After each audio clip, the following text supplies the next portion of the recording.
أعوذ بالله من الشيطان الرجيم.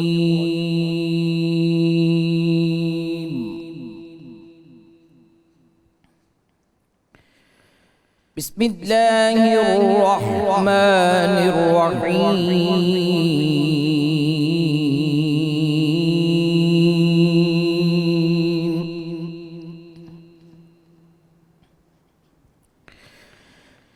فمن حاجك فيه من بعد ما جاءك من العلم فقل تعالوا ندع أبناءنا وأبناءكم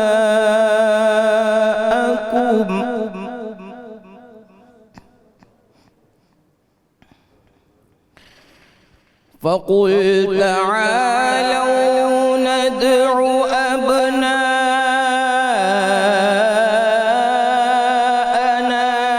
وأبناءكم ونساءنا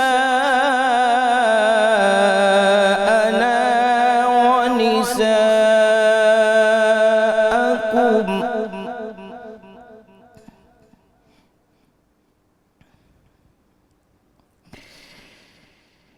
فقل تعالوا ندع أبناءنا وأبناءكم ونساءنا ونساءكم وأنفسنا وأنفسكم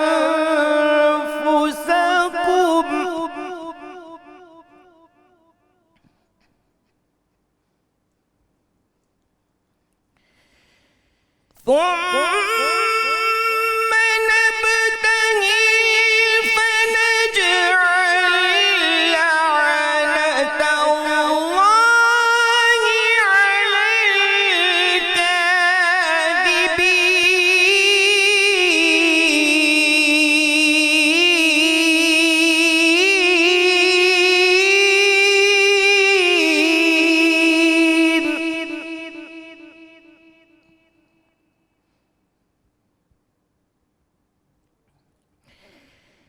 إن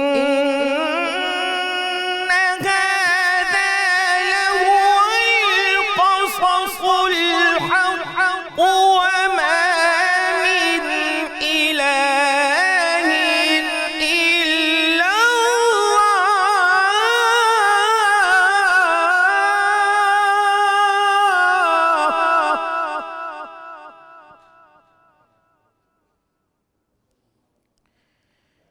وإن الله لهو العزيز الحكيم.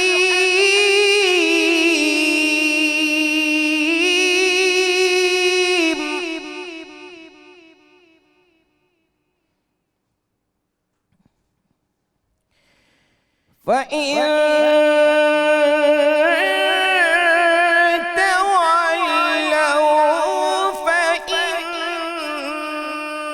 الله عليم بالمفسدين.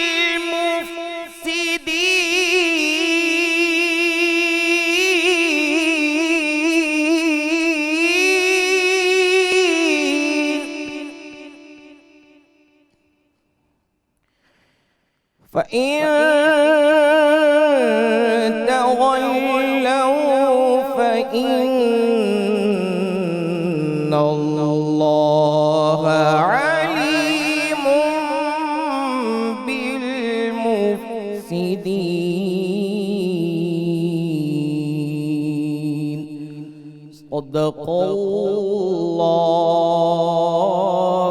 العظيم. جزاک اللہ خیرہ جناب قاری محمد کامران قادری صاحب. اعوذ باللہ من الشیطان الرجیم، بسم اللہ الرحمن الرحیم۔ ناظرین مکرم السلام علیکم۔ 92 نیوز چینل کی افطار ٹرانسمیشن رحمت رمضان میں آپ کا میزبان غلام معین الدین نظامی اپنے ساتھیوں سمیت آپ کی خدمت میں حاضر ہے۔ میرے ساتھ کو ہوسٹ کے طور پر محترمہ ڈاکٹر قرۃ العین طاہرہ تشریف فرما ہے۔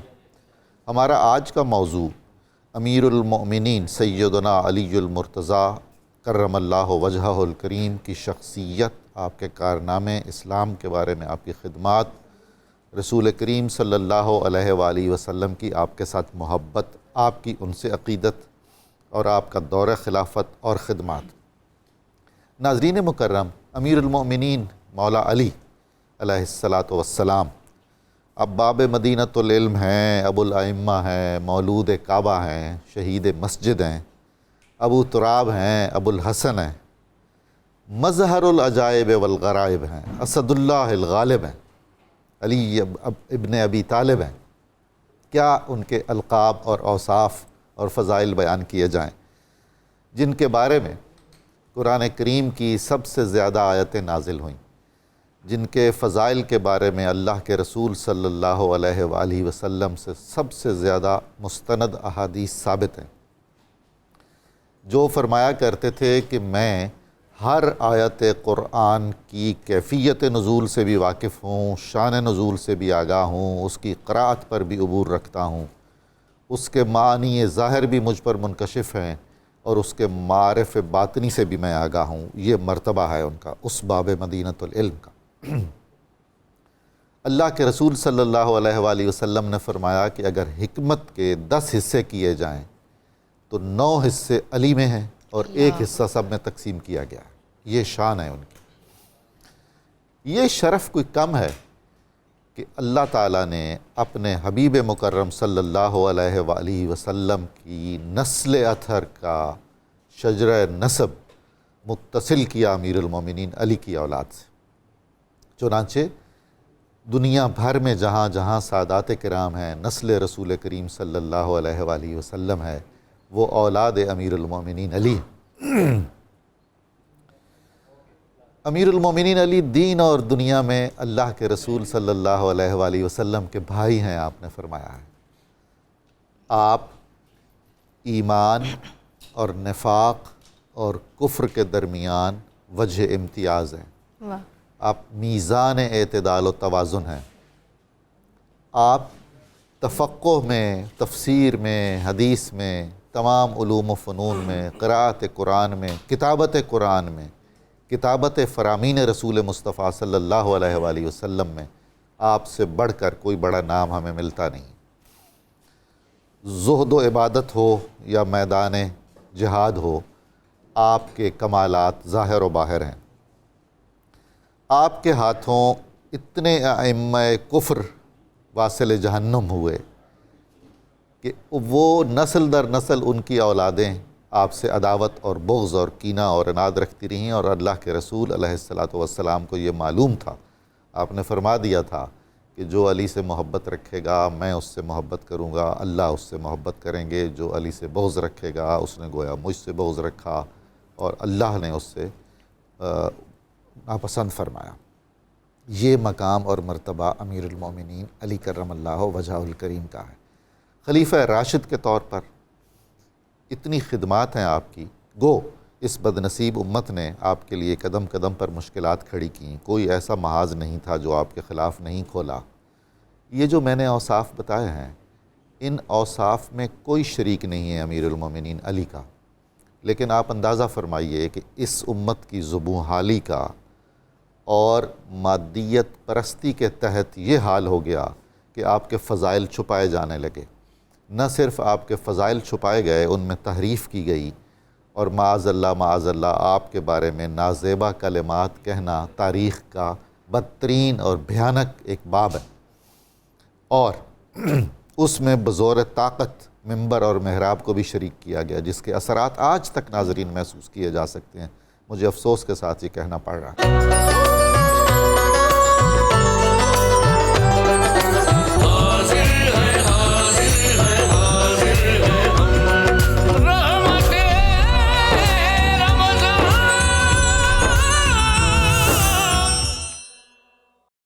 ناظرین کرام، اس اہم موضوع پر گفتگو کرنے کے لیے آج جو علماء کرام اور دانشور یہاں تشریف فرما ہیں جو سعادت حاصل کریں گے، ممتاز عالم دین مفتی محمد فاروق القادری صاحب تشریف رکھتے ہیں، ڈاکٹر سید حامد فاروق بخاری صاحب، محترم محمد زبیر صاحب تشریف لائے ہیں، اور محترمہ اسماء عبدالحمید صاحبہ۔ میں ان سب کا شکر گزار ہوں۔ ہمارے ساتھ نامور ثنا خان محمد ظہیر عباس قادری صاحب بھی تشریف رکھتے ہیں، اور جناب محمد جواد نقشبندی صاحب بھی۔ انشاءاللہ ہم ان سے بھی نعتیں اور مناقب اور کلام سنیں گے، سماعت کریں گے اپنے ذوق کی تسکین کی خاطر۔ کچن بہت اہم ہمارا شعبہ ہے، خصوصاً افطار میں، اور ہمارے ساتھ شیف منیرہ کرن صاحبہ موجود ہیں۔ السلام علیکم، کیا حال ہے جناب؟ آپ خیریت سے ہیں؟ ٹھیک ٹھاک، آپ کا کیا حال چال ہے؟ اللہ کا شکر ہے، بالکل۔ کیا جناب آپ کا مینیو ہے آج کا؟ جی آج مینیو ہے کوزی دیگی حلیم بنا رہی ہوں، اور اس کو کیسے بنانا ہے، اس میں جتنا ہم چکن یا جتنا مٹن لیں گے اتنا ہی میں اس میں دالیں ایڈ کروں گی، اور دالوں کی کوانٹٹی ہے جو پہلے سے اوور نائٹ بھگو کے رکھی ہے، اس کو میں نے بوائل کرنے رکھا ہے، اس میں دال چنا مسور، ساتھ میں ثابت دال ماش، چاول، ساتھ میں گندم، ان کو اچھی طرح سے ہم پکائیں گے۔ پھر اس کے بعد اس میں چکن بھون کر یا بیف آپ نے بھوننا ہے، پھر ہم اس میں مکس کریں گے، اس کو اچھے سے گھوٹا لگائیں گے۔ ساتھ میں اس کی گارنش ہے، ساتھ میں بناؤں گی فرنی چاولوں سے، اس کا پاؤڈر ہم ہوم بیس اس کا پاؤڈر اس کو پیسوں گی، اس کے بعد اس میں فلیور ملک ڈالوں گی، ساتھ میں اس میں گری میوہ جو بادام وہ اس میں ڈال کے چاندی کے ورک سے اس کی گارنش کروں گی، اور ساتھ میں ڈرنک میں آج بنا رہی ہوں کیونکہ گرمی آ گئی تو کولڈ کافی آج بنا رہی ہوں۔ اچھا، کولڈ کافی آئس کریم کے ساتھ، اور ساتھ میں کافی اس میں ہوگی، ساتھ میں ملک ہوگا۔ اس کی ٹپ بتاؤں گی وہ کیسے بنتی ہے آج کی یہ میری 3 ریسپی۔ بس آپ جلدی جلدی یہ کام کیجئے، اور ہم گاہے بگاہے آپ سے رابطہ کریں گے، پوچھتے رہیں گے کہ جناب آپ کی معاملات کہاں تک پہنچے ہیں۔ بہت نوازش، بہت شکریہ۔ جناب محمد ظہیر عباس قادری صاحب، آپ کلام عطا فرمائیے، نوازیے۔ جی بسم اللہ۔ نسألك يا من هو الله الذي لا إله إلا هو الرحمن الرحيم الملك القدوس السلام المؤمن المهيمن عزيز الجبار المتكبر الخالق الباري المصور الغفار القهار الوهاب الرزاق الفتاح العليم الغافز الباسط الخافض الرافع المعز المذل السميع البصير الحكم العدل اللطيف الخبير العليم العظيم الغفور الشكور العلي الكبير الحفيظ المقيم الحسيب الجليل الكريم الرقيب المجيب الواسع الحكيم الودود المجيد الباعث الشهيد الحق الوكيل القوي المتين الولي الحميد المحصي المبدي والمعيد المحيي المميت الحي القيوم الواجد الماجد الواحد الصمد القادر المقتدر المقدم المؤخر الأول الآخر الطاهر الباطن الوالي المتعالي البر الطواب المنتقم الغفور الرؤوف المالك الملك ذو الجلال والإكرام المقسط الجامع الغني المغني المانع الضار نافع النور الهادي البديع الباقي الوارث الرشيد الصبور الذي ليس كمثله شيء وهو السميع البصير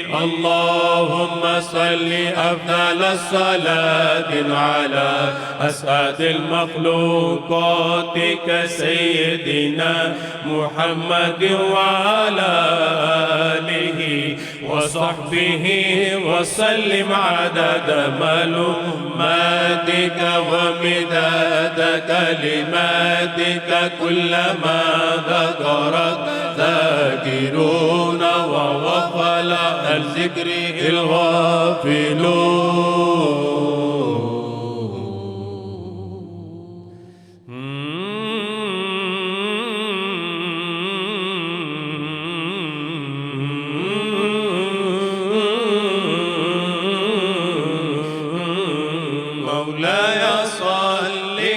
وسلم دائما أبدا على حبيبك خير الخلق كلهم مولاي صل وسلم دائما أبدا على حبيبك خير الخلق كلهم محمد سيد الكونين والثقلين محمد سيد الكونين والثقلين محمد سيد الكونين والثقلين محمد سيد الكونين والثقلين والفريقين من عرب ومن عجم مولاي صل وسلم دائما أبدا على حبيبك خير الخلق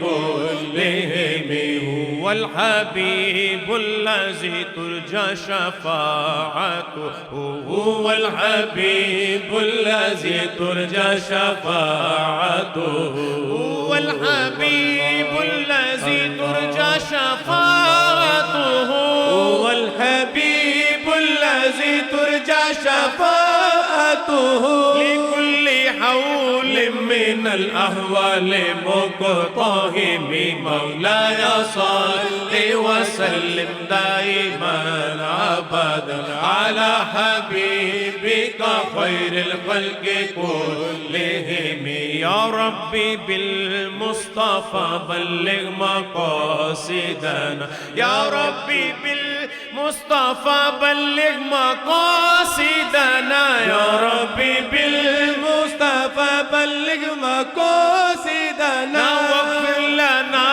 ما مضى يا واسع الكرم مولاي صل وسلم دائما أبدا على حبيبك خير الخلق كلهم ثم الرضا عن أبي بكر وعن عمر ثم الرضا عن أبي بكر وعن عمر ثم الرضا عن أبي بكر وعن عمر ثم الرضا عن أبي بكر وعن عمر وعن علي وعن عثمان ذي الكرم مولاي صل وسلم دائما أبدا على حبيبك خير الخلق كلهم مولاي صل وسلم دائما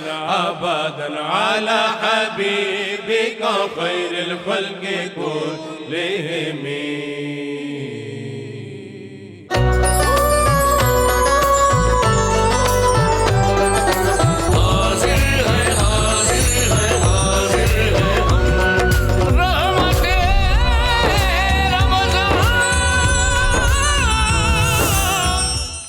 حضرت مفتی صاحب، آپ سے ایک بار ایک فارسی شعر سنا تھا، کثیرہ میسر نشد این سعادت بے کعبہ ولادت بے مسجد شہادت، کہ کسی کو بھی یہ سعادت حاصل نہیں ہوئی سوائے امیر المومنین علی کے کہ آپ کعبہ میں متولد ہوئے اور مسجد مبارک میں آپ کی شہادت ہوئی، تو کیا یہ درست ہے کعبے میں آپ کا ولادت؟ ڈاکٹر صاحب، میں اس حوالے سے ضرور عرض کرنا چاہوں گا، یہ بڑا اہم سوال ہے، اور اس حوالے سے تمہیداً میں ایک جملہ کہنا چاہتا ہوں کہ لا یعنی اور غیر ضروری ابحاث نے امت کو فائدے کے بجائے بہت نقصان دیا ہے اور نفرت کی آگ کو ہوا دی ہے۔ ضروری ہے کہ جن چیزوں کے حوالے سے کتابوں میں کوئی نہ کوئی کسی درجے کی روایت آئی ہے اور اس کا تعلق فضائل کے ساتھ ہے، اور فضائل میں جو روایات ہوں اس کو محدثین نے بھی اعتماد کی نگاہ سے دیکھا ہے، تو یہیں پر اکتفا کر لینا چاہیے۔ بالکل صحیح، اس کی تردید اور انکار کی کوئی حاجت نہیں۔ یہ بحث تو پھر کبھی ختم نہیں ہوتی، ختم نہیں ہوتی جی۔ اور اسی تناظر میں یہی بھی ایک مسئلہ ہے جو آپ رضی اللہ تعالی عنہ علیہ السلام کی ولادت کا ہے جی۔ اس سلسلے میں المستدرک کے اندر امام حاکم نے تو یہ دعویٰ کیا ہے کہ فقط تواترت الاخبار، کہ اس حوالے سے روایات اس کثرت سے ہیں کہ وہ تواتر کے درجے کو پہنچتی ہیں۔ واہ، چلیں آپ امام حاکم کے اس دعوے کو نہ تسلیم کریں۔ دیگر محدثین کہتے ہیں کہ یہ روایات ذکر ضرور ہیں، البتہ یہ سند کے اعتبار سے ضعف میں ہیں۔ چلیں آپ ضعیف ہی تسلیم کر لیں، صحیح، تو فضائل میں تو ضعیف پر بھی اعتماد ہوتا ہے۔ بالکل، اب روایت کیا ہے؟ امام حاکم کہتے ہیں کہ روایت یہ ہے کہ حضرت علی کرم اللہ تعالی وجہہ الکریم کی ولادت بفضل الہی بیت اللہ کے اندر ہوئی۔ جی، حضرت فاطمہ بنت اسد جو آپ کی والدہ ماجدہ ہیں، وہ حضرت علی کے ساتھ جب وہ آپ کے بطن میں جلوہ گر تھے طواف کر رہی تھیں، اسی دوران آپ کی ولادت کا وقت ہوا اور وہ بیت اللہ کے اندر اللہ تشریف لے گئیں اللہ اور وہاں حضرت علی رضی اللہ تعالیٰ عنہ کی ولادت ہوئی۔ ماشاءاللہ، اس بات کو اسی درجے میں قبول کر کے امت کے درمیان سے میں چاہتا ہوں کوئی کسی قسم کا اختلاف نہیں رہنا چاہیے۔ بالکل بجا فرمایا آپ نے۔ حضور ایک بات اور بھی پوچھنی ہے آپ سے کہ جب امیر المومنین علی کے والدین حیات ہیں، زندہ ہیں، تو اللہ کے رسول صلی اللہ علیہ وآلہ وسلم کے ہاں ان کی پرورش پھر کاہے کے لیے ہوئی؟ ہاں، یہ بڑے دلچسپ نقطہ آپ نے اٹھایا ہے۔ یہ بات انڈرسٹوڈ ہے اور ثابت اور متحقق ہے کہ حضرت علی رضی اللہ تعالیٰ عنہ کی ولادت اور کفالت جی، خود حبیب خدا سید الانبیاء صلی اللہ علیہ وآلہ وسلم نے فرمائی۔ اللہ اللہ، اب کیوں فرمائی؟ ایک طرف یہ کہا جاتا ہے کہ حضرت ابو طالب کے مالی حالات کچھ درست نہ تھے، اس وجہ سے رسول اللہ نے اپنی کفالت میں لیا، لیکن اس نقطے کو یا اس دلیل کو دل و نگاہ تسلیم نہیں کرتے۔ جی، وہ اس لیے کہ حضرت ابو طالب کی دوسری اولاد بھی تو تھی، ہاں، جن بے میں شک، طالب تھے، حضرت عقیل تھے، حضرت جعفر جعفر تھے، شہزادیاں تھیں، ازواج تھیں، ان کی سب کی کفالت تو حضرت ابو طالب کر رہے تھے۔ ہاں جی، کسی اور نے کیا ان کو صرف گود حضرت نہیں لیا؟ علی رضی اللہ تعالیٰ عنہ کی کفالت ان کے لیے مشکل امر تھا؟ واہ واہ، سبحان لہذا اللہ، یہ تو دل تسلیم نہیں کرتا، درایت تسلیم نہیں کرتی۔ وجہ کچھ اور تھی۔ وہ وجہ یہ تھی کہ نگاہ الوہیت میں حضرت علی رضی اللہ تعالیٰ عنہ کے حوالے سے خاص اہتمام تھا، ہاں، کیونکہ اللہ تعالیٰ نے حضرت علی کو جو درجہ دنیا کمالات میں بخشنا تھا وہ صرف آپ کا ہی خاصہ تھا، اس لیے اس کا اہتمام بھی اسی درجے کا ضروری تھا۔ تو اللہ تعالیٰ نے چاہا کہ علی میرے محبوب کی آغوش میں پرورش پائیں اور میرے محبوب انہیں اپنی نگاہ سے اور اپنی خاص تربیت سے مجموعہ کمالات بنا دیں واہ، اور ان کو ظاہر اور باطن کے تمام اوصاف سے مزین کر دیں۔ یہی وجہ ہے کہ حضرت علی رضی اللہ تعالیٰ عنہ ایسا کندن بنے، ایسی خاص سبحان فرد اللہ، فرید شخصیت بنے کہ پہلے جب رسول اللہ صلی اللہ علیہ وسلم نے اظہار نبوت فرمایا تو حضرت علی نے لبیک کہا۔ رسول اللہ نے فرمایا میرے بستر پر لیٹ جاؤ، بلا چوں اور چران لیٹ کیا گئے۔ بات! رسول اللہ صلی اللہ علیہ وسلم کے خلاف جب مشرکین نے سخت ریئیکٹ کیا، حضرت علی باوجود بچپنے کے سامنے کھڑے ہو جاتے۔ غزوات کا میدان ہو، مصائب کا طوفان ہو، مشکل ہو یا راحت ہو، ہر میدان میں حضرت علی آگے ہیں، اور علم کی بات ہو تو پھر باب علم ہے، اور پھر نسل کی بات ہو تو ساری کی ساری نسل سبحان اللہ، رسول اللہ صلی اللہ علیہ وسلم کے دین پر فدا اور قربان ہے۔ تو یہ سب کچھ ایسے ہی نہیں ہوا، یہ الوہی انتظامات تھے جو رب العزت کی طرف سے کیے گئے، اور حضرت علی کی اس ساری تیاری کے لیے انہیں اپنے محبوب کی آغوش میں سونپا۔ سبحان اللہ، سبحان اللہ، کیا خوبصورت۔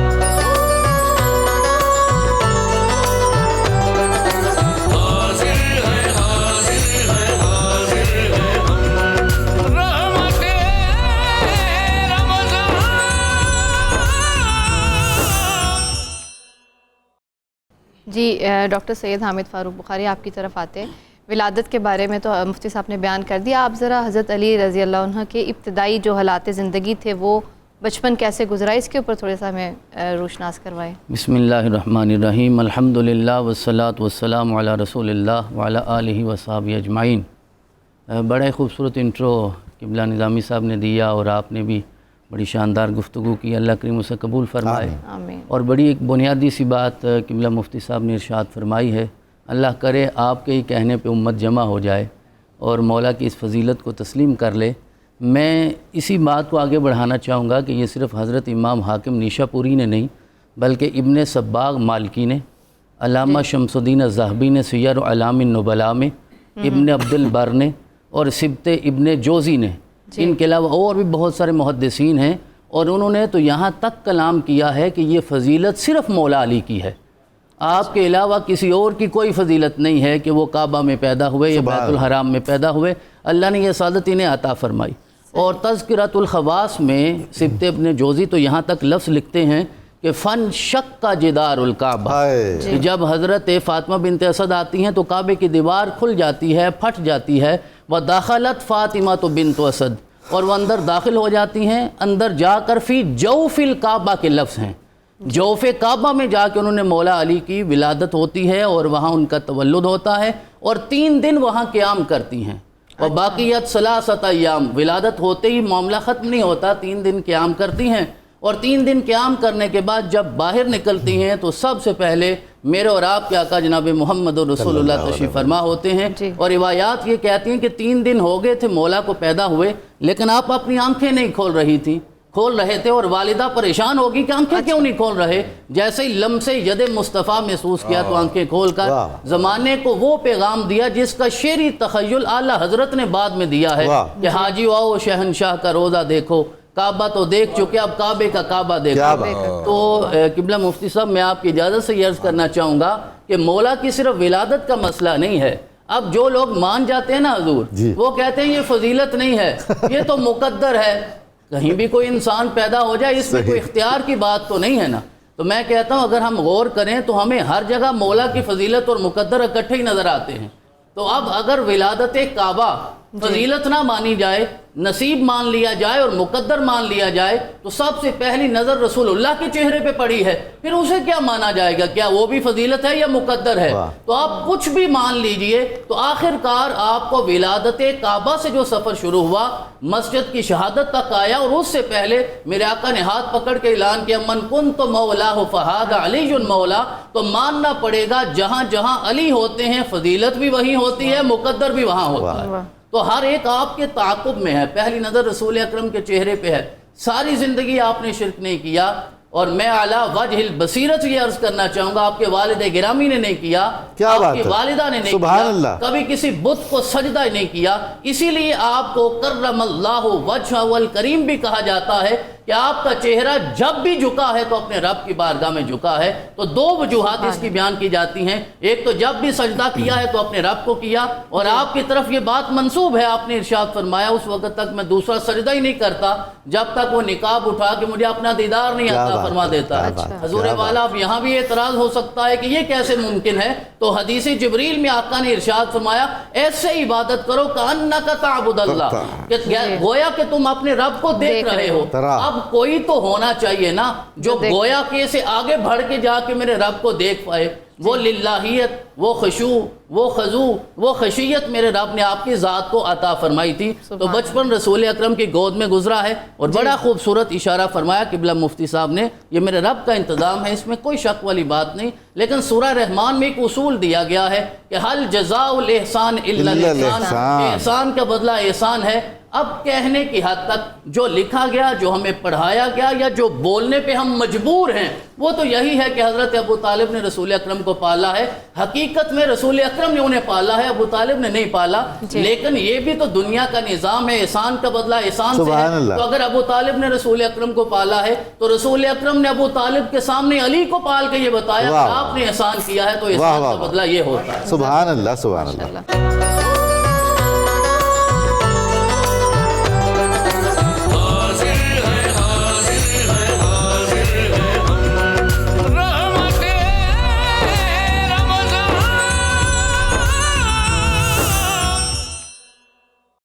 جناب زبیر صاحب، امیر المومنین علی کا ولایت میں کیا مرتبہ و مقام ہے؟ سلطان ولایت ہیں، اصول ولایت ہیں۔ بے شک، بسم اللہ الرحمن الرحیم۔ پہلے تو ہمیں یہ سمجھنے کی ضرورت ہے کہ یہ جو ولایت کا مقام ہے نا، یہ کسبی نہیں ہے، یہ وہبی ہے. واہ. ٹھیک ہے، اس پہ تو بحث ہو ہی نہیں سکتی نا کہ اللہ نے کسی کو کیوں عطا کر دیا. تو یہ ولایت جو ہے اس کے لیے آپ ولایت عظمیٰ کہہ لیں، ولایت کبریٰ کہہ لیں، جتنی بھی لفاظی کر لیں، وہ حضرت علی کی شان کے مطابق وہ نہیں ہو سکتی. واہ واہ واہ. تو حضرت علی کو جو شہر علم نبی ہے ان کا باپ کہا گیا ہے. واہ. اس سے بھی آپ کی ولایت کا پتہ چلتا ہے کہ جس نے کوئی ولایت اب ان سے بھی لینی ہے نا خیرات میں، وہ دروازہ علی سے آئے گا تو اسی کیا نسبت بات سے ہے، ملے گا. سبحان اللہ. اور جو وَأْتُوا باقی الْبُيُوتَ مِنْ أَبْوَابِهَا. جی بالکل، بے شک دروازوں سے آئے، سیدھے رستے سے. بالکل. اچھا، پھر جو آپ کی ولایت کے بارے میں جتنی بھی احادیث ہیں، جتنی بھی روایات ہیں، وہ تو سب کو پتہ ہے کہ وہ تواتر کی حد تک پہنچی. جی. ایون جو نسبی ہیں وہ بھی کہتے ہیں کہ یہ ساری روایت ہم مانتے ہیں کہ یہ بالکل صحیح ہے، یعنی اس کا تو کوئی انکار ہی نہیں ہے.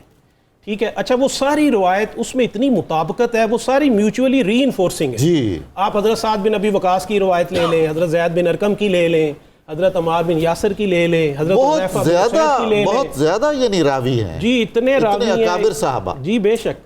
اور وہ جتنی روایات آپ پڑھیں گے وہ ایک دوسرے کو ری انفورس کرتے ہیں. بڑی بات یہ ہے کہ میں نے کوئی اور حدیث ایسی نہیں دیکھی کسی موضوع پہ جو اس طرح سے اتنی کثرت کے ساتھ ایک دوسرے کو ری انفورس کرتی ہوں اور کنسنٹریٹ کرتی ہوں حضرت علی کی فضیلت اور ان کی شان پہ. واہ. اب دیکھیں نا، وہ جو حضرت ان کی روایت ہے حضرت حذیفہ بن اسید کی، وہ مجھے بڑی اچھی لگی کہ وہ فرماتے ہیں کہ رسول کریم صلی اللہ علیہ وسلم کے حوالے سے کہ آپ صلی اللہ علیہ وسلم نے جو فرمایا کہ جو ہر نبی ہوتا ہے وہ پچھلی نبی سے اس کی نصف عمر ہوتی ہے، اور مجھے لگتا ہے کہ میرا بلاوا آ گیا ہے اور میں اس پہ لبیک کہہ رہا ہوں اور مجھ سے پرسش ہوگی، پوچھا جائے گا.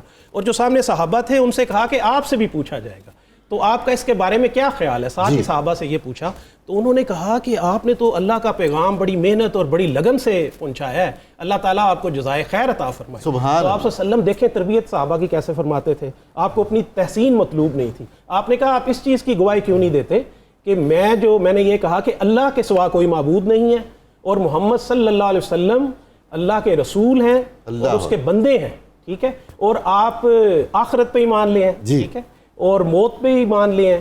اور پھر اس کے بعد آپ نے فرمایا کہ میں جو ہے نا جو مجھے مولا سمجھتا ہے، جس کا میں مولا ہوں، اس کا علی مولا ہے. ٹھیک ہے. پھر آپ نے یہ فرمایا، پھر حضرت عمار بن یاسر کی بھی یہ روایت ہے کہ جس نے آپ صلی اللہ علیہ وسلم کی تصدیق کی اور آپ صلی اللہ علیہ وسلم پہ ایمان لایا، اسے چاہیے کہ وہ ولایت علی کی وصیت کرے. ٹھیک ہے. کیونکہ پھر آپ صلی اللہ علیہ وسلم نے فرمایا کہ حضرت علی کی جو محبت ان سے کرے گا وہ مجھ سے محبت کرے گا، جو ان سے بغض رکھے گا وہ مجھ سے بغض رکھے گا. تو اس طرح سے اتنی تواتر سے حضرت عمر فاروق نے تو جب یہ جو غدیر خم کا واقعہ ہوا، انہوں نے مبارکباد پیش کی، اور بلکہ کسی نے کہا کہ آپ حضرت علی کو بڑا پریفرنشل ٹریٹمنٹ دیتے ہیں. تو حضرت عمر فاروق نے کہا کہ یار وہ میرے مولا ہیں. اور جب دو بدوؤں کی آپس میں لڑائی ہوئی، فیصلہ کروایا، تو ایک بدو نے اعتراض کیا تو آپ نے اس کے گریبان کو پکڑا، آپ نے کہا کہ حضرت علی پہ اعتراض کرتے ہو، یہ تو ہم سب مسلمانوں کے مولا ہیں. سبحان اللہ. سبحان. پھر حضرت علی نے بھی تصدیق کروائی، صحابہ سے پوچھا، انہوں نے کہا جی ہم سب گواہی دیتے ہیں. بدری صحابہ نے کھڑے ہو کے کہا کہ واقعی آپ صلی اللہ علیہ وسلم کو مولا فرمایا تھا. ماشاءاللہ. اسماء عبدالحمید آپ کی طرف آتے ہیں. آپ ذرا بتائیے گا حضرت علی رضی اللہ عنہ کا ایک شخصیت کا ایک اگلا پہلو جو ہے وہ جرأت، بہادری، شجاعت ہے، تو کچھ ہمارے سامنے اس حوالے سے رکھیے کہ یہ پہلو تاریخ میں کہاں کہاں میں نظر آتے ہیں آپ کی زندگی میں. اعوذ باللہ من الشیطان الرجیم، بسم اللہ الرحمن الرحیم. رب اشرح لی صدری ویسر لی امری واحلل عقدۃ من لسانی یفقہوا قولی. بہت شکریہ 92 چینل کا، انہوں نے مجھے بلایا، انوائٹ کیا. اور آج حضرت علی کا یوم شہادت ہے رضی اللہ تعالیٰ عنہ، اور آپ نے شجاعت کا سوال کیا ہے. اب آپ یہ دیکھیں کہ حضرت علی امیر المومنین حضرت علی علیہ السلام کی شجاعت ان کی پوری زندگی میں، پوری زندگی پہ محیط ہے. جی. کوئی ایک لمحہ شجاعت کا نہیں ہے. جی جی. جب آپ حضرت علی رضی اللہ تعالیٰ عنہ اسلام لاتے ہیں، نماز پڑھتے ہیں، پہلی نماز پڑھتے ہیں، اس کے بعد امانتوں کی حفاظت کرتے ہیں، غزوہ بدر میں، غزوہ احد میں، غزوہ خندق میں، اور پھر اس کے بعد غزوہ خیبر میں جو ان کے کمالات ہیں، جو ان کی شجاعت ہے، وہ ہم سب کے سامنے ہے. پھر یہاں تک نہیں، پھر ان کی جو شجاعت ہے، انہوں نے جو شجاعت پیش کی ہے، اس کے بعد جب وہ امیر المومنین بنتے ہیں، وہاں پہ شجاعت کا پہلو یہ ہے کہ وہ دین اسلام کو بچانے کے لیے، نبی پاک صلی اللہ علیہ وسلم کے دین کو بچانے کے لیے اپنی قربانی پیش کرتے ہیں، اور پھر اس کا یہ سلسلہ ان کے آگے اہل بیت اطہار کی جو قربانی ہے وہاں تک چلتا ہے. تو پوری زندگی ان کی شجاعت پہ مبنی ہے. علامہ اقبال نے فرمایا تھا کہ سبق پھر پڑھ صداقت کا، عدالت کا، شجاعت کا، لیا جائے گا تجھ سے کام دنیا کی امامت کا. وہ جو امامت کی انہوں نے امیر المومنین کی حیثیت سے، اس کے پیچھے ساری وہ صداقت تھی جو ان کی ٹریننگ نبی پاک صلی اللہ علیہ وسلم کے انڈر ہوئی. پھر ان کی ساری زندگی کی شجاعت تھی، اور شجاعت بھی ایسی تھی کہ اس میں ایک جسٹس قائم تھا. ایسا نہیں تھا، شجاعت ایسی نہیں تھی کہ دیکھیں اس شجاعت کے پیچھے ایک حکمت تھی. وہ حکمت جسے اللہ تعالیٰ نے قرآن مجید میں فرمایا ہے، جسے حکمت دی گئی اسے بہت بڑی بھلائی دی گئی. وہ حکمت ان کے پاس اللہ تعالیٰ نے ان کو اس کا عطیہ دیا تھا، عطا کی تھی. اب اس حکمت کے آگے انہوں نے وہاں پہ کہاں عدل، وہ کہاں حق و باطل میں کیا کیا تمیز کرنی ہے اور کیسے کیسے اس کے ساتھ سلوک کرنا ہے، اس کے بعد انہوں نے ان کی امامت آتی ہے. ماشاءاللہ، بہت خوب، بہت خوب.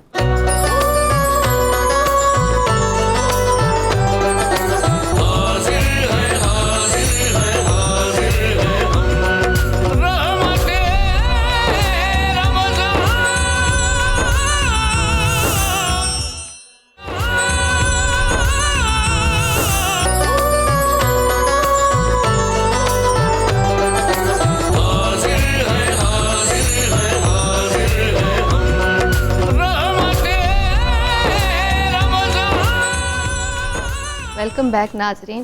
اب ہم اپنے کچن میں چلتے ہیں، منیرہ کے پاس پتہ کرتے ہیں آج کھانے کہاں تک پہنچے ہمارے. جی منیرہ، کہاں تک پہنچا ہمارا کچن کے انتظامات؟ جو دالیں تھیں اس کے اندر میں نے جو چکن تھا وہ اس کو میں نے اچھی طرح سے پکا کے اس کو میں نے ریشہ کیا تاکہ اس کا ریشے سے اس کی تھکنس ہو. اور پھر جو دلیا میں نے رات کا بھگویا تھا وہ میں نے اس میں ایڈ کر دیا دالوں میں جب دالیں بوائل ہو رہی تھیں. اب ان دونوں کو میں نے مکس کر دیا. اب اس کو میں گھوٹ رہی ہوں تاکہ میں نے اس کو بلینڈ نہیں کیا، اس کو اسی کے گھوٹنے سے اس کو میں نے اس کو دیگی اسٹائل کی کوزی حلیم بنانی ہے. تو آپ دیکھ سکتے ہیں اس کی تھکنس بہت اچھی اس کی تھکنس آ چکی ہے زبردست دالوں کی، اور ساتھ میں اس کے گوشت کی بھی اور ساتھ میں دلیے کی بھی. اب اس کو مکس کر کے اس کا تڑکا تیار کرنا ہے. میں بھی کوئی ٹپ ہے آپ کے جی؟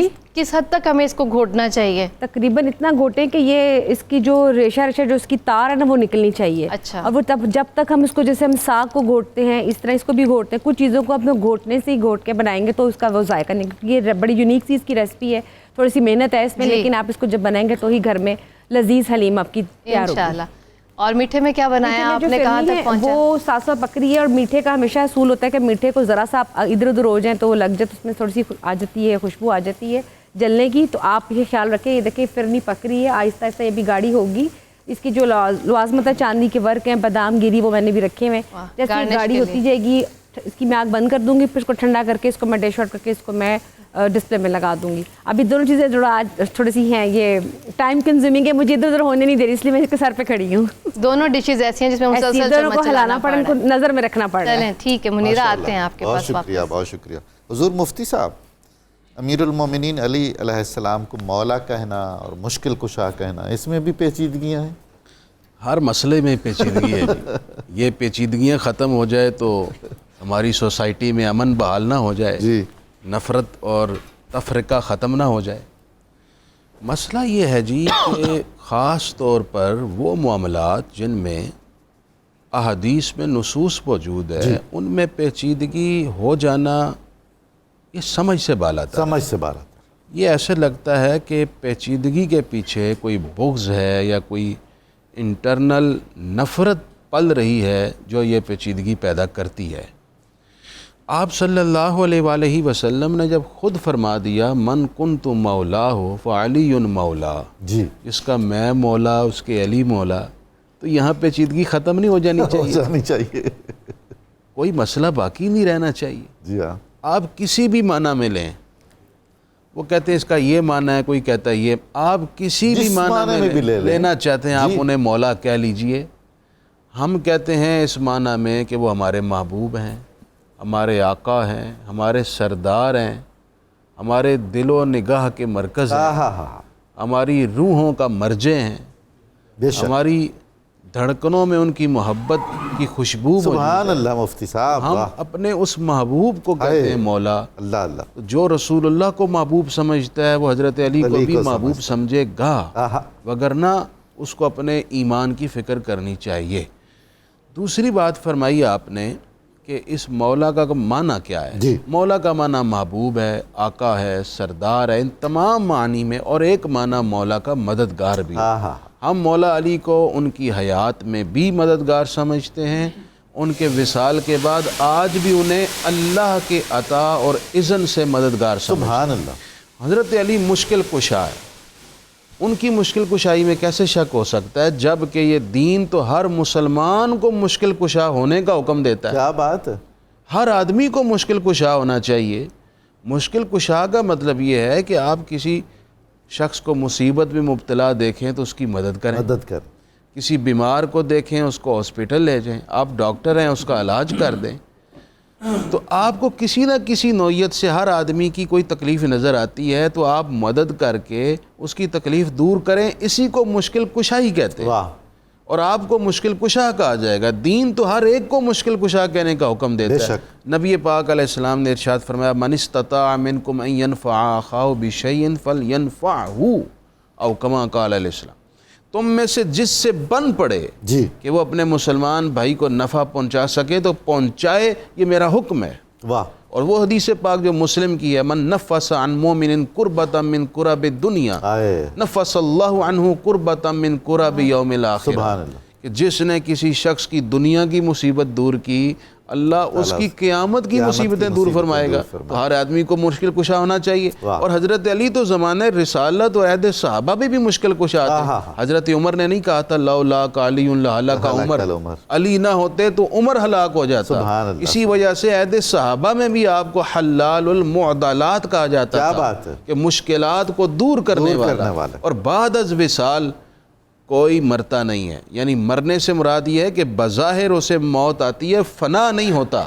جی، موت کا وعدہ پورا ہوتا ہے، بندہ فنا نہیں ہوتا۔ بعد از وصال بھی برزخ میں حیات ہے، اور پھر شہید، اس کی تو حیات ہے، اس کی تو حیات ہے۔ جی، تو جب شہید کی حیات ہے تو شہید سے بلند درجے کے جو لوگ ہیں ان کی حیات نہیں ہوگی۔ بے شک و شک۔ جناب والا میں آخر میں یہ کہہ دوں، امام غزالی کا ایک جملہ آپ فرماتے ہیں کل من یستمد بہ فی حیاتہ جی، یستمد بہ فی بعد وفاتہ۔ واہ واہ واہ، آپ فرماتے ہیں کہ جس شخص سے اس کی حیات میں مدد لی جا سکتی ہے اس سے اس کے وصال کے بعد بھی مدد لی جا سکتی ہے۔ یعنی وہ کیسے لی جاتی ہے؟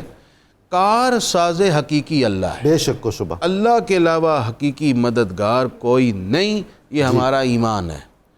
ہاں اللہ کی عطا سے اللہ کے بندے مدد کرتے ہیں جیسے فرشتے کرتے ہیں۔ جی بالکل، وہ کیسے؟ آپ کہتے ہیں فاتحہ شریف پڑھ کے حضرت علی کو ثواب ایصال کرتے ہیں اور آپ درخواست کرتے ہیں کہ اے اللہ کے پیارے حضرت علی ہمارے حق میں دعا فرما دیجئے، اللہ ہماری یہ مشکل دور کر دے۔ واہ واہ، تو اب حضرت علی نے دعا فرمائی، ہماری مشکل دور ہو گئی، اسی کو مشکل کشائی کہتے ہیں۔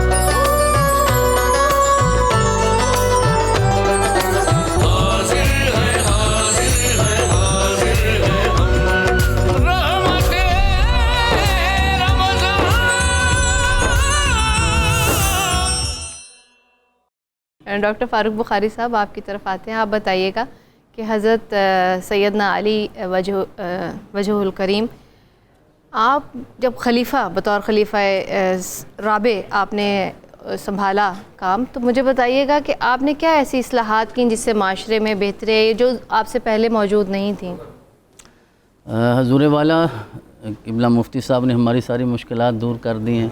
اللہ پاک ہمارے لیے تو یہ بھی مشکل کشا ہو بے گئے، شک و شبہ، اللہ پاک ان پہ رحمتوں کا نزول فرمائے۔ آپ جتنا بھی مشکل سوال کریں انشاءاللہ مشکل کشائی فرمائیں گے۔ نہیں جی، آج میں نے بالکل رعایت نہیں کرنی، مصمم کیا ہوا، آج رعایت نہیں ہوگی۔ جس طرح ڈاکٹر صاحبہ نے فرمایا آپ کے خلیفہ راشد ہونے کے حوالے سے، تو اس میں کوئی شک نہیں ہے کہ آپ خلیفہ راشد ہیں۔ اگر آپ خلیفہ راشد نہیں تو پھر اور کون ہو سکتا ہے؟ آپ نے جو پہلا خطبہ ارشاد فرمایا تھا جس دن آپ نے منصب خلافت کو سنبھالا، امت مسلمہ کو یہ سمجھنا چاہیے کہ اس وقت حالات کیا ہو چکے تھے، صرف اہل اسلام کے نہیں اور حکومت اسلامیہ کے نہیں، حتیٰ کہ مدینہ پاک کے حالات کیا تھے۔ ان حالات میں آپ نے منصب خلافت کو سنبھالا ہے اس وقت اس منصب پہ بیٹھ جانا ہی امت کے لیے مشکل کشائی تھی. کوئی وہ ذمہ داری لینے کو تیار ہی نہیں تھا. جہاں آپ تشریف لے گئے اور پھر آپ نے جو پہلا خطبہ ارشاد فرمایا اس میں آپ نے اپنی منصب خلافت کی ساری ذمہ داریوں سے امت کو آگاہ فرما دیا. اور آج بھی ہمارے حکمرانوں کے لیے مولا کائنات کا انداز حکمرانی، آپ کی شجاعت پہ بات ہوتی ہے، آپ کے علم پہ بات ہوتی ہے، آپ کی فصاحت پہ بات ہوتی ہے، آپ کی ولادت اور شہادت پہ بات ہوتی ہے. عمومی طور پہ ہمارے ہاں آپ کے انداز حکمرانی پہ بات نہیں ہوتی، لیکن آپ کا یہ خطبہ جو ہے وہ ہمارے لیے بہترین نمونہ ہے. آپ نے ارشاد فرمایا ان اللہ تعالی انزل کتابا ہادیا بین فیہ الخیر والشر. اب مولا علی سے بہتر کون جانتا ہے کہ قرآن کتاب ہدایت ہے؟ ہم نے تو قرآن کو بھی صرف نیکیاں جمع کرنے کے لیے کیلکولیٹر بنا لیا ہے نا کہ ایک حرف کے بدلے 10 نیکیاں ملتی ہیں. آپ نے صرف اس لیے نہیں قرآن کو سمجھا، آپ نے ارشاد فرمایا کہ میں با کا نقطہ بھی جانتا ہوں کہ اللہ رب العزت نے اس میں کون سے اسرار و رموز رکھے ہیں. تو آپ نے فرمایا اللہ نے کتاب ہدایت عطا فرمائی ہے اور اس میں خیر اور شر دونوں چیزوں کو واضح طور پہ بیان فرما دیا ہے. فَخُذُوا نِهَجَ الْخَيْرِ تَهْتَدُوا، اگر تم خیر کے رستے کی طرف جاؤ گے میرا رب تمہیں ہدایت عطا فرمائے گا. وَأَصْدِفُوا عَنْ سَمْتِ الشَّرِّ تَقْصُدُوا، اور اگر شر کے رستے کو چھوڑ دو گے، میانہ روی کے ساتھ زندگی گزارو گے تو دنیا اور آخرت میں میرا رب تمہیں بھلائیاں عطا فرمائے گا. تو یہ پہلے خطبے میں آپ نے بنیادی اور اساسی اصول یہ عطا فرمائے جو عدل و انصاف پہ مبنی ہے، مسلمانوں کے باہمی حقوق پہ مبنی ہے، مساوات پہ مبنی ہے، قانون کی پاسداری پہ مبنی ہے. اور پھر آپ نے یہ بھی ارشاد فرمایا ان اللہ احل حلالا غیر مجہول وحرم حراما غیر مدخول،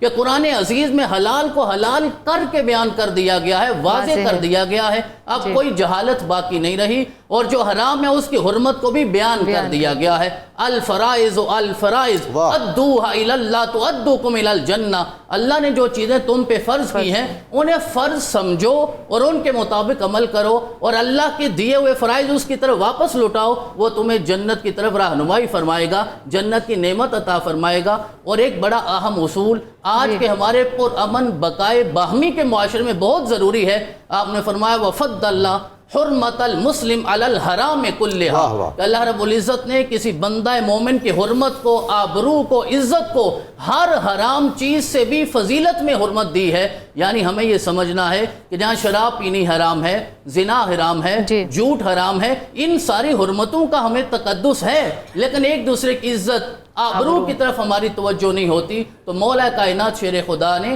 اپنے انداز حکمرانی سے اس چیز کو بیان فرمایا ہے کہ ہمارا جو بنیادی منشور اور دستور ہے وہ قرآن ہے. جو اس سے وابستہ ہو جائے گا، خیر کو اپنائے گا، میرا رب اسے دنیا اور آخرت میں بہتریاں عطا فرمائے گا. اور ایک جملہ یہ عرض کرنا چاہتا ہوں کہ آپ نکل جایا کرتے تھے بازار کوفہ میں اور وہاں جا کے مددگاروں کی خود مدد کرتے تھے، صحیح معنوں میں مدد کرتے تھے. جو بے سہارا ہوتے تھے ان کا سہارا بنتے تھے، اور قرآن پاک اس آیت کی تلاوت کر کے زمانے کو بتاتے تلک الدار الاخرہ نجعلها للذین لا یریدون علوا فی الارض ولا فسادا، کہ یہ دنیا کچھ نہیں ہے، آخرت ہی سب کچھ ہے. اور میرا رب آخرت کی نعمتیں اسے عطا فرمائے گا جو دنیا میں متکبر نہیں ہوتا اور فساد فی الارض میں مبتلا نہیں ہوتا. یعنی مولا کائنات شیر خدا کی ذات ہمارے لیے چاہے جنگ بھی لڑ رہے ہوتے تھے تو ہمارے لیے وہ امن کا اختیار ہے. سبحان اللہ سبحان اللہ. ہر لمحہ جو ہے وہ ہمارے لیے کامل نمونہ ہے. ماشاء اللہ. جناب زبیر صاحب، امیر المومنین علی کرم اللہ وجہہ الکریم کا علمی مرتبہ، مقام، فصاحت، بلاغت، خطبات، شاعری، کیا کیا پہلو؟ جی، حضرت علی کرم اللہ وجہ الکریم جو ہیں وہ مکہ المکرمہ کا جو معاشرہ تھا وہ امی معاشرہ تھا جی، اور ان میں سے آپ وہ چند ایک ممتاز شخصیات تھی، ان میں سے آپ ایک تھے جو لکھنا پڑھنا جانتے تھے. سبحان اللہ. اور وجہ جو ہے وہ مفتی فاروق القادری صاحب نے پہلے بتا دی کہ وہ کاشانہ نبوت میں بلکہ گودے نبوت میں رسول کریم صلی اللہ علیہ وسلم سے تربیت انہوں نے پائی تھی، تو علم کا تو پھر مرکز انہوں نے بننا ہی تھا.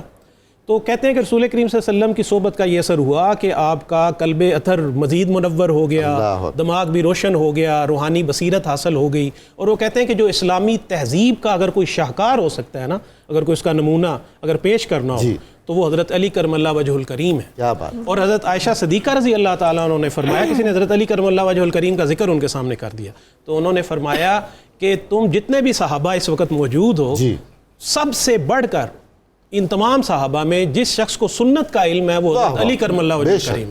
اور جو آپ نے ربضہ میں خطبہ دیا تو آپ نے یہی کہا کہ رسول کریم صلی اللہ علیہ وسلم کی سنت پہ عمل کرو, آپ صلی اللہ علیہ وسلم کی سنت کی اتباع کرو, سیرت پر عمل کرو, اور جو قرآن کے اندر معروف ہے اس کو محکم پکڑ لو, اور جو اس میں منکر ہے اس کو مسترد کر دو. اچھا, یہ جو رسول کریم صلی اللہ علیہ وسلم کی جو تربیت تھی نا, اس کا پورا ریفلیکشن اس طرح سے ہے کہ آپ کوئی بھی اور شخصیت دیکھ لیں اس میں کوئی ایک وصف ہوگا, ٹھیک ہے, لیکن آپ حضرت علی کرم وجہ الکریم کی جامع الصفات شخصیت کو دیکھیں, یا آپ کے جو خطبات ہیں, آپ کا کلام ہے, آپ دیکھیں گے اس میں کئی دنیائیں آباد ہیں, وہ بڑی گوناگوں ہیں. کبھی آپ کو وہ معرفت کی دنیا میں لے جائیں گے, کبھی افسروں کی دنیا میں لے جائیں گے, کبھی زاہدوں کی دنیا میں لے جائیں گے, کبھی حاکموں کی دنیا میں لے جائیں گے. یعنی وہ ایک ایسا گلدستہ آپ کو پیش کریں گے کہ دنیا میں ہر مسئلے کا حل موجود ہے. مثال کے طور پہ دنیا کے بارے میں فرمایا کہ اے دنیا, میں تجھے 3 طلاقیں دیتا ہوں, اب مجھے رجوع کا حق حاصل نہیں ہے, ٹھیک ہے, میرے پیچھے نہ پڑ, میں تیرے قابو میں آنے والا نہیں ہوں کہ تو مجھے ہنکا کے لے جائے. اور پھر آپ نے کہا کہ 2 قسم کے لوگ ہوتے ہیں, ایک جو ہیں وہ اپنے نفس کو بیچ کے ہلاک ہو جاتے ہیں, اور ایک وہ ہوتے ہیں جو اپنے نفس کو خرید کے آزاد کر لیتے ہیں. اچھا, یہ میں اس فورم پہ نا یہ بڑی ضروری بات کرنی ہے کہ لوگ جو نا یہ نعرہ لگاتے ہیں نا آزادی کا, لبرٹی کا, ویسٹ میں بڑا ہے. حضرت علی کرم اللہ وجہ الکریم نے فرمایا ہے کہ تمہاری جو نفس ہے اور تمہارا جو اندر ہے یہ تو ہاسٹیج ہے دنیا کی چیزوں کے ساتھ. جو آپ نے 3 طلاقیں دی اصل میں وہ اسپرٹ آف فریڈم ہے کہ میں ہاسٹیج نہیں ہو سکتا ان دنیا کی چیزوں کا. مثلا آپ کے ہاتھ میں درہم و دینار تھے, آپ نے پکڑے تھے, آپ نے کہا یہ جو میرے پاس نہیں ہے, انہوں نے کہا کہ یہ میری ملکیت نہیں ہے, میں ان کی ملکیت دولت دنیا یہ رشتہ و پیوند. آپ نے فرمایا کہ یہ میرے ہاتھ میں, اب اس کی حفاظت کروں گا تو میں اس کی ملکیت میں ہوں, تو میری ملکیت میں یہ تب ہوں گے جب میں کسی کو دے دوں گا. تو یہ اس طرح کی جو باتیں ہیں حضرت علی کرم اللہ وجہ الکریم کا جو علم ہے, اور جو آپ صلی اللہ علیہ وسلم کی حدیث کے لیے جو آپ کی خدمت ہے, آپ نے کہا کہ ہمیشہ تحقیق کر کے, آپ نے کہا میں آسمان سے گرنا پسند کر لوں گا لیکن کبھی کوئی غلط روایت نہیں کروں گا. اور جب کوئی روایت کرتا حدیث کی تو کہتے حلف دو, اور جب وہ حلف دیتا تو اس کو قبول فرما لیتے. اور پھر کہتے ہیں کہ کوئی ایسی حدیث نہ بیان کرو جو بندوں کی عقل سے ماورا ہو, اور یہ نہ ہو کہ وہ رسول کریم صلی اللہ علیہ وسلم اور اللہ کی تکذیب کر دیں, ان کو سمجھ نہ آئے. تو اس طرح سے وہ حدیث کے بارے میں بھی یہ کہتے تھے کہ اچھا, پھر کہتے تھے حدیث کی جب انٹرپریٹیشن کرو حسن ظن کے ساتھ کرو, اور اس طرح سے کرو کہ اس میں ہدایت کا پہلو نمایاں ہو جائے. تو فقہ کی بھی بڑی خدمت کی, عدالتی نظام کی بڑی خدمت کی. اچھا, یہ جو ہم پریسیڈنٹس اور نظائر, یہ جو آج ہم جتنا بھی سنتے ہیں نا, یہ جو اسلامک جورسپروڈنس بلکہ جو ماڈرن لا ہے, یقین کریں یہ سارے کنسیپٹس حضرت علی کے, یہ تو میں نے بھی پڑھے ہیں. تو باقی جو کوئی ریسرچ کرنے والا ہے اس کے لیے صلاح عام ہے, وہ ریسرچ کرے تو اس کو میرے خیال سے دنیا کے جتنے بھی جدید علوم جو اسپیشلی لا, فقہ اور یہ جتنی چیزیں میں نظام حکومت سے متعلق, نظام حکومت, سیاست, ریاست, یہ سب حضرت علی کرم اللہ وجہ الکریم نے بیان فرمائے. کیا بات ہے.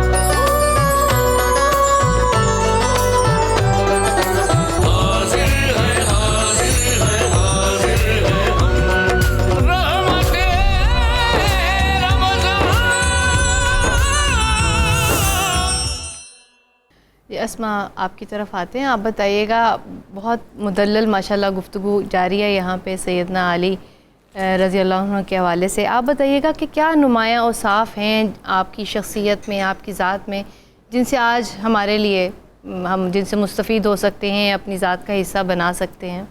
بہت شکریہ.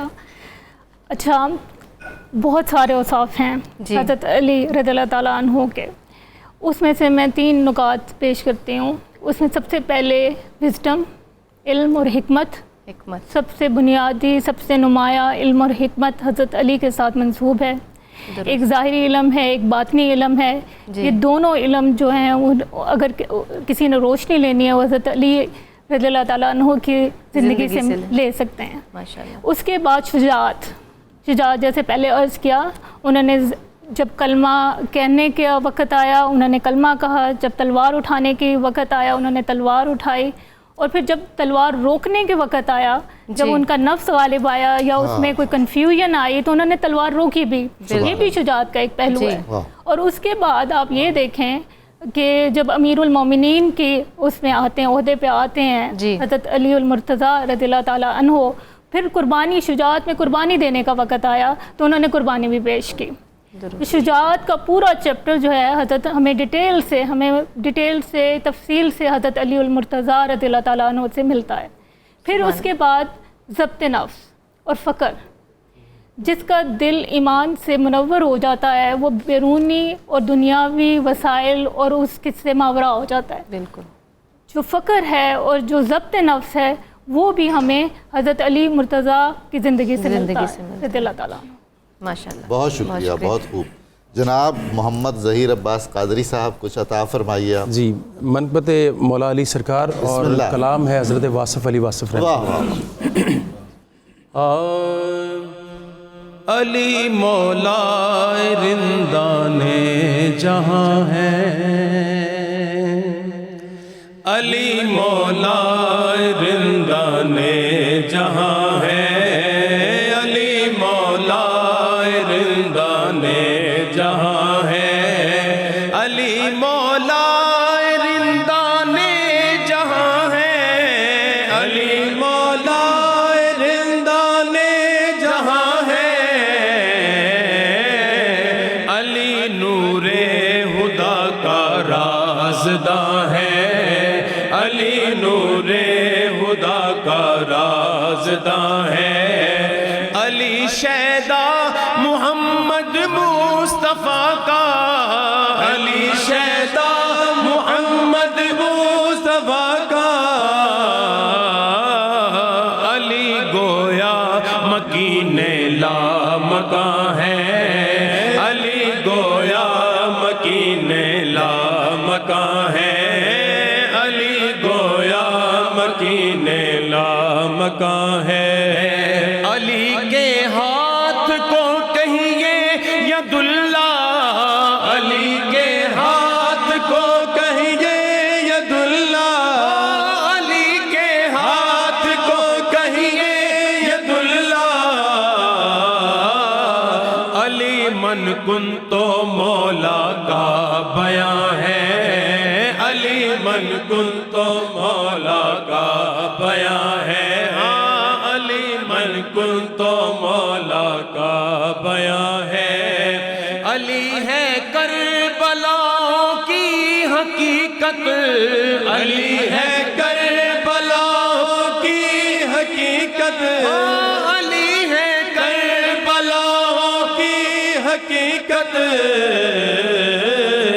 علی کی داستان کیا داستان ہے، علی کی داستان کیا داستان ہے، علی شاہ نجف شاہ ولایت، علی شاہ نجف شاہ ولایت، علی شاہ نجف شاہ ولایت، علی مولا امام ہر زمان ہے، علی مولا امام ہر زمان ہے، علی مولا امام ہر زمان ہے، علی ساجد علی مسجود ہستی، علی ساجد علی مسجود ہستی، علی ساجد علی مسجود ہستی،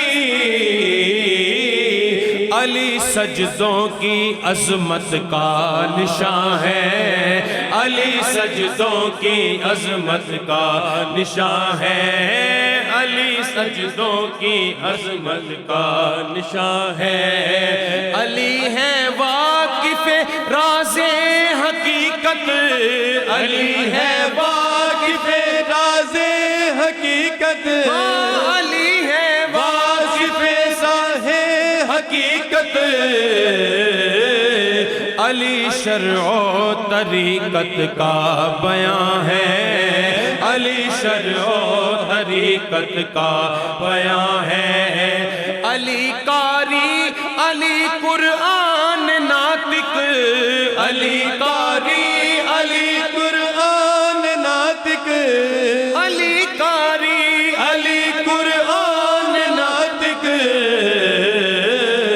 علی کا نور ہر نو کے سنا ہے، علی کا نور ہر نو کے سنا ہے، علی ہے لافتہ لا سیف والا، علی ہے لافتہ لا سیف والا، علی ہے لافتہ لا لیکن رضا کا پاسباں ہے، علی لیکن رضا کا پاسباں ہے، علی کے فیض سے لاہور روشن، علی کے فیض سے لاہور روشن، علی کے فیض سے لاہور روشن، علی کے دم سے اجمیری نشاں ہے، علی کے دم سے اجمیری نشاں ہے، علی کے دم سے اجمیری نشاں ہے، علی کے نام سے مولا رومی، علی کے نام سے مولا رومی، علی کے نام سے مولا رومی،